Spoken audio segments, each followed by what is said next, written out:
Sobre la mesa tenemos un análisis que pinta un cuadro, francamente, de alerta roja.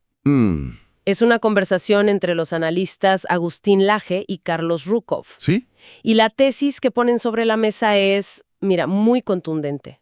Cuba está al borde de un colapso inminente. No a futuro, sino ya. Ahora mismo. Argumentan que hay embajadas activando planes de evacuación.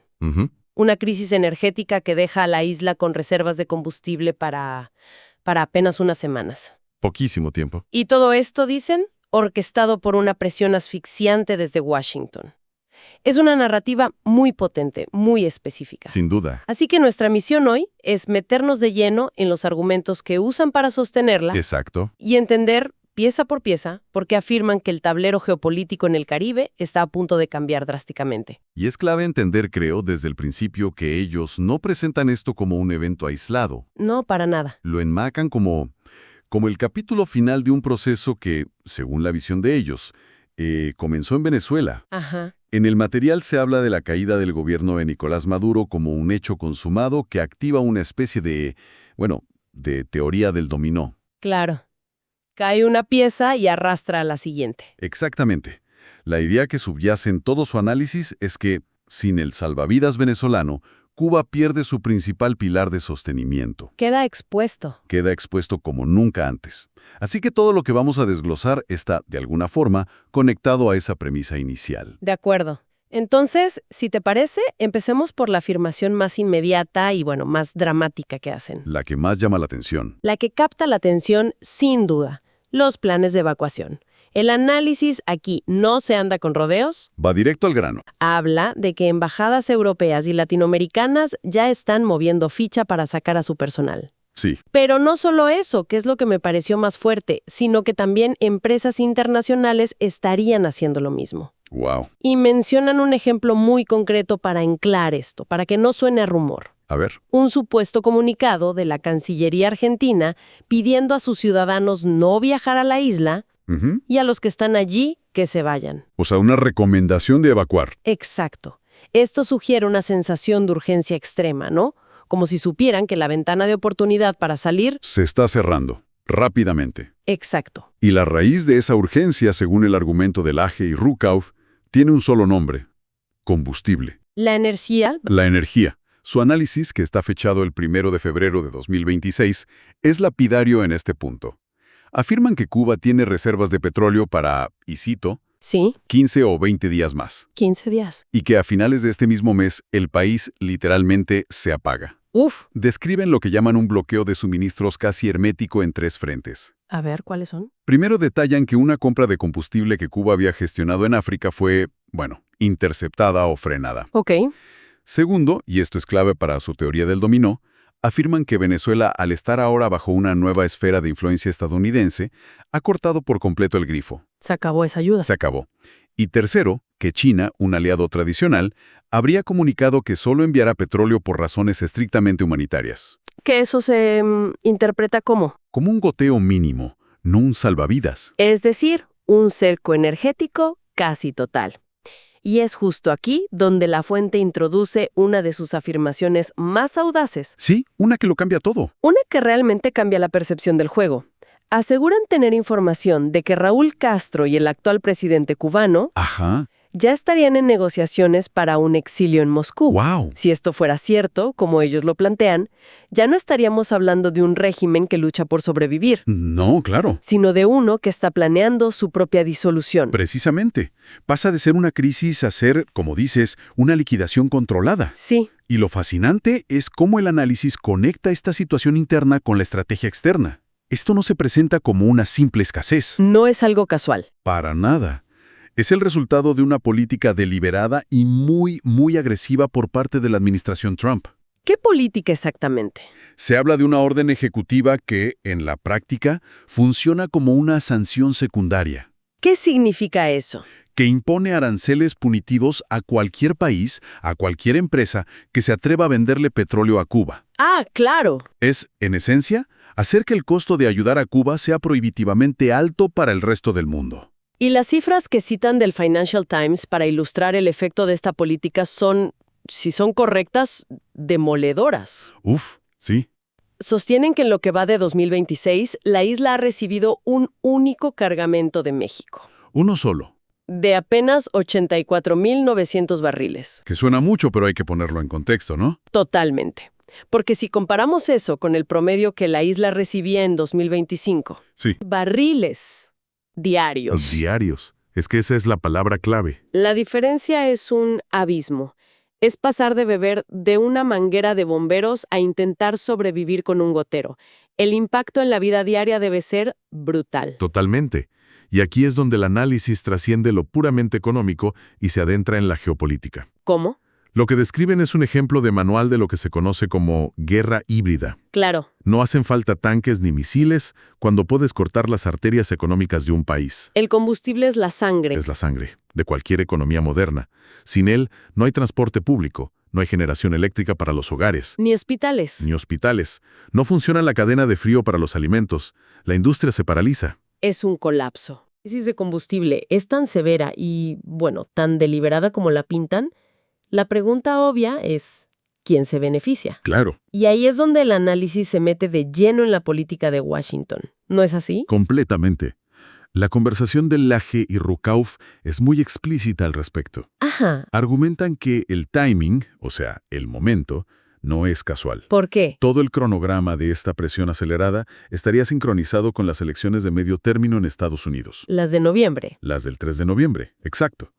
El cálculo político que ellos exponen es el siguiente. Un cambio de régimen en Cuba. Antes de octubre, sería una victoria propagandística y electoral gigantesca para Donald Trump y el Partido Republicano. Claro. Lo presentaría como el presidente que finalmente resolvió el problema cubano. Después de más de 60 años. Exacto. Y mencionan un epicentro político clave para esta estrategia. Florida. Lógico. Apuntan a que el senador Marco Rubio también se juega la reelección allí, y una noticia de esta magnitud podría movilizar de forma masiva, al voto cubano-americano. Y a otros electorados hispanos anticomunistas que son cruciales en ese estado. Totalmente. Así que según esta visión, la política exterior hacia Cuba se convierte en realidad en una herramienta de política interna para ganar elecciones. Exacto. Y para ejecutar esa herramienta, la administración no tuvo que inventar nada nuevo. ¿No? Y esto es lo fascinante, y el análisis lo subraya. Desempolvaron un instrumento legal que llevaba años guardado en un cajón. ¿Cuál? La ley Helms-Burton. Me suena, es de los 90, ¿no?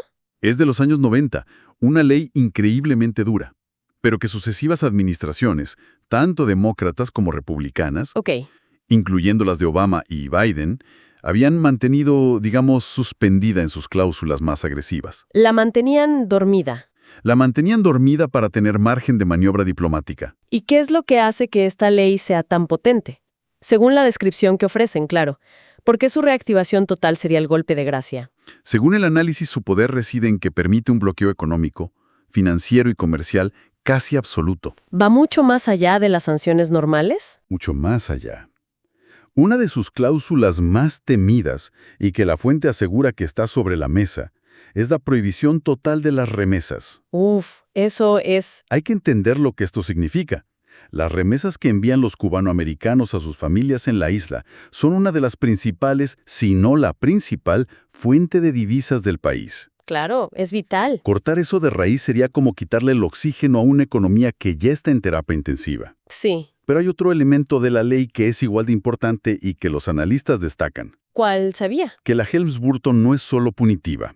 No se limita a sancionar. No. También contiene apartados que instruyen al gobierno de Estados Unidos a diseñar y apoyar activamente un gobierno de transición hacia la democracia. O sea que no es solo un plan para derribar. Es también un borrador para construir lo que vendría después. Ya veo. Y esto queda muy patente en una escena que describen un testimonio de Marco Rubio en el Senado que, según ellos, es muy revelador. Cierto, relatan un intercambio en el que un senador demócrata le pregunta a Rubio, de forma muy directa, Sí. si Estados Unidos está buscando un cambio de régimen por la fuerza. Usa el término técnico poder cinético. Jerga para acción militar, sí. Correcto. Y la respuesta de Rubio, tal como la reconstruye la fuente, es una de esas joyas de la comunicación política. A ver. Una respuesta de manual, perfectamente diseñada para no decir nada y decirlo todo al mismo tiempo. ¿Y qué fue lo que dijo? Rubio habría respondido algo en la línea de: No vamos a usar la fuerza militar. Ok, la parte tranquilizadora.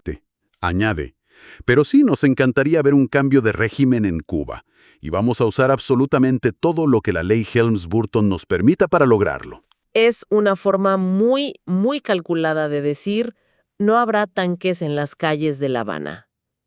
Pero esperen una asfixia económica sin precedentes. Es trazar una línea roja en lo militar para tener las manos libres en todo lo demás. Es una declaración de guerra económica en toda regla. Totalmente. Pero envuelta en un lenguaje legalista. Y al hacerlo, Rubio, según la interpretación de la fuente, busca calmar a los sectores que se opondrían a una intervención militar. Claro. Mientras que al mismo tiempo envía un mensaje inequívoco a La Habana y a sus votantes en Florida. Que el objetivo final es la caída del gobierno. Y que esta vez van con todo. Ahora, este plan tan agresivo como lo describe el material, no parece ocurrir en un vacío. No. Presentan una reacción regional, aunque, bastante solitaria. Muy solitaria, ¿sí? Mencionan al presidente de Colombia, Gustavo Petro, como la única voz de peso en América Latina que sale en defensa del gobierno cubano en medio de esta presión. Sí, y lo citan pronunciando una frase que generó muchísima polémica. Y que los analistas usan como contrapunto. La declaración de Petro fue textualmente. Sí. Es muchísimo mejor vivir en Cuba, en medio de la cultura, que en Miami. Una frase fuerte. Muy fuerte. Y lo que hace el análisis de Laje y Rukov a continuación es una técnica narrativa muy efectiva. ¿Qué hacen? Contraponen esta declaración, que ellos enmarcan como ideológica y alejada de la realidad, con una batería de datos duros sobre la vida en la isla. El contraste. ¿Y qué cifras utilizan? Presentan 3 datos clave para pintar su panorama. Primero, que el 90% de la población cubana vive en condiciones de pobreza extrema. 90%. Segundo, que el salario promedio mensual equivale a $16 estadounidenses. 16. Y tercero, el dato que a mí me parece más impactante, que la población total de la isla ha disminuido de 11 millones a 8 millones de habitantes en los últimos años. ¡Wow! Es una caída brutal. Este último dato es el que usan para introducir una idea muy potente. La de votar con los pies. Exactamente. Su argumento es que, cuando a la gente se le niega la posibilidad de elegir a sus gobernantes en las urnas, encuentra otras formas de expresar su voluntad.